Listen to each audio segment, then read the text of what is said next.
So as we gather today, a family is mourning the death of their young adult son, Dwayne Wright, another Black man dead at the hands of the police.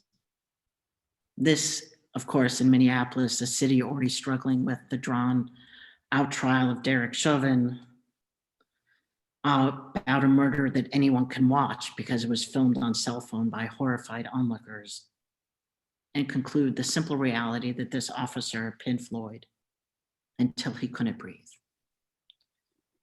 In plain sight, George Floyd was killed at the hands of a broken and brutal system. And that's the backdrop, or one of the backdrops, as it turns out, to today and to our conversation about Earth Day and climate justice. And today, of course, as you know, is the vote on the eighth principle at 11:30, following coffee hour. And today, I hope to extend that conversation to reflect on why we can't accomplish climate justice without the commitment that's been growing for racial justice. Simply said, and I know most of you know this, we're voting on the eighth principle because the seventh principle, that one about the interconnected web of all beings, it isn't enough. I mean, we're interconnected. If we ever doubted that, we learned it this year. But how interconnected? It feels to me like we're still learning about that. When we huddled in our homes a year ago March, when the world went quiet outside, some weird things happened. Flora and fauna reclaimed the skies and the waters and even some roads. Many of us noticed a remarkable shift in the outside world and both in our own lives, and a lot of people actually felt really blown away by how little time it took for non-human life to reclaim the world when the humans went silent for a time. And now, as we're vaccinated, in some ways we're back to the same old. Highways are crowded, planes have replaced birds in the sky, and the boats in the water far outnumber the right whales and the other marine life that are trying to spawn in those marine pathways right now. And human vulnerability is rising again too. Those living in places like India Point and Providence, who got a brief respite from the constant pollution last year, they're once again accosted by that unhealthy air. The most vulnerable among us are being allowed to suffer, to be sacrificed once again, as though we didn't learn the lessons, as though somehow it's permissible for this level of inequality to exist. And it makes me think a lot about the story of Noah and the ark. And I've told you some of this before. It's not a happy story. It's the God of the Hebrew scriptures was kind of a generally angry guy, and he was pretty punishing.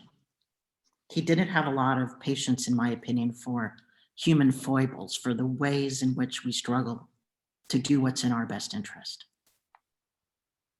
The story is a pretty straightforward one. God is telling the world that they're wicked because they're not taking care of it in the way he thinks they should. And he threatens them to end the world if they can't get it together.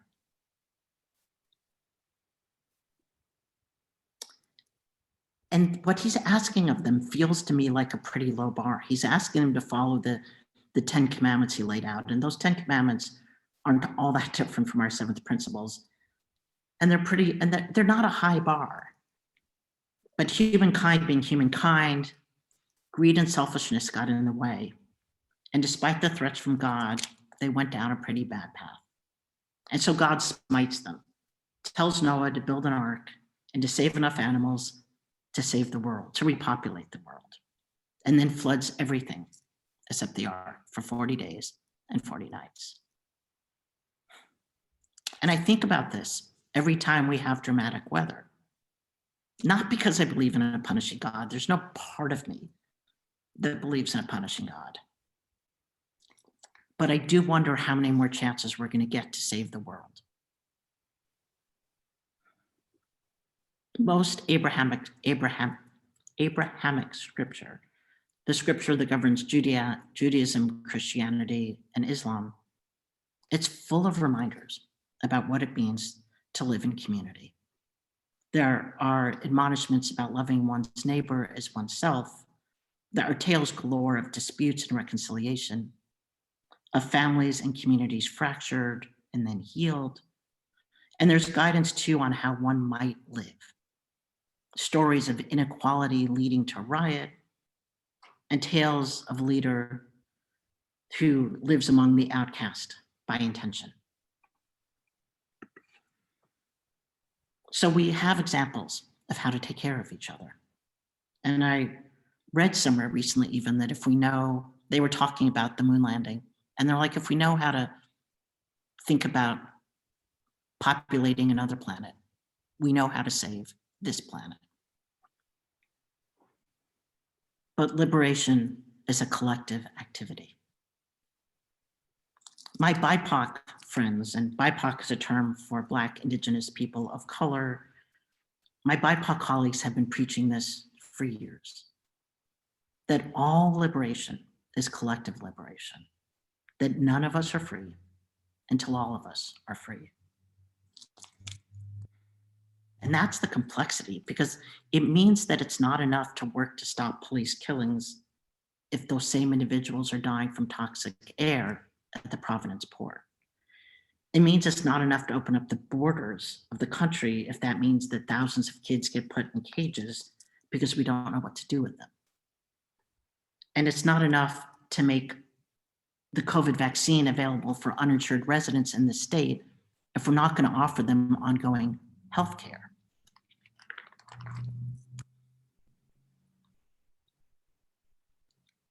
For years, we've been witness to thousands trying to get entry at the southern border of this country.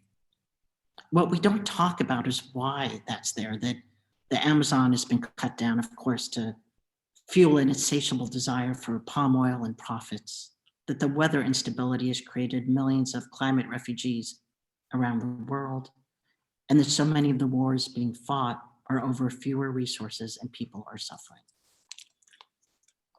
We know that the problem is comprehensive. I think what we don't know is that the solution is also comprehensive. Our governments want us to believe that the problem is one of scarcity, that we can't let people in at the borders because they'll take our jobs, that we can't clean up the air at the port because business won't be able to thrive, that we can't afford healthcare for all, that only some of us survive and thrive. And that's just not true. Over the past year, I have been so especially proud to be your minister. I'm always proud to be your minister, but I've been especially proud. And one of the reasons is the way you've tackled racism head on. I mean, you've built on years of work begun and carried for so long by the Racial Justice Committee. And then this past year, we've been continuing that with meeting, talking, working, collaborating, building, and learning in earnest together. And it's work that your hearts have connected into. I don't in any way really doubt that you'll adopt the eighth principle today, because you're there in so many ways. And you are part of an unmistakable tide of change. Change that is helping to heal our shared world. So today on Earth Day, that's the invitation, to shift our minds and our hearts about our world, to commit and recommit ourselves to understanding, to shifting our understanding from one in which we save the world, but instead to one in which we all thrive. I believe with all my heart that we're on the path to climate justice. I see proof in the Act on Climate legislation that our own Green Sanctuary team has been involved with for several years. I see evidence in it of the in the Green New Deal type legislation that Renew Rhode Island has signed on to, a coalition that this congregation is part of, an effort to create housing, agriculture, and green zones that include a racial justice lens in the environmental work. I see it in the ways you tell me and each other about the world, your walk, your pictures of nature. Dennis Bowman, I think Carl is here today. Dennis Bowman's amazing work, and you should talk to Dennis about it, to save the Green Hill Beach Pond. He's been quietly doing incredible work. There's those of us, I think Nick is here today, that work in animal rescue. And there's so many of us doing so much good work.